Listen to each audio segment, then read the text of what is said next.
Hi everyone, welcome back to my another video. Today I am going to show in this video how to fix unknown software exception error on your Windows 10 or Windows 11. So before going to start the video, if you are not subscribed my channel, please subscribe. So let's start the video.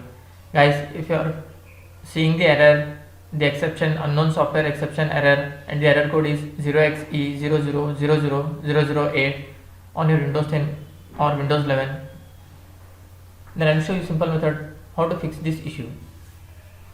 In this, I will show you a couple of steps you can try and fix this issue. The first method is you have to just click on the search menu, then type your system configuration. You will find your system configuration, click on this, then click on the services. What you have to do, if in your case it is unchecked, you have to just check mark this option, hide all Microsoft services.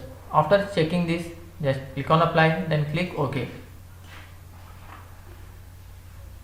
After doing this, just click on the search menu, then type here CMD.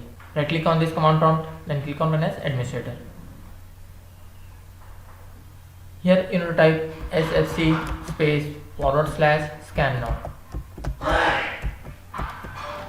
After typing this, just hit enter. After that, the process will start. It will take around 15 to 20 minutes.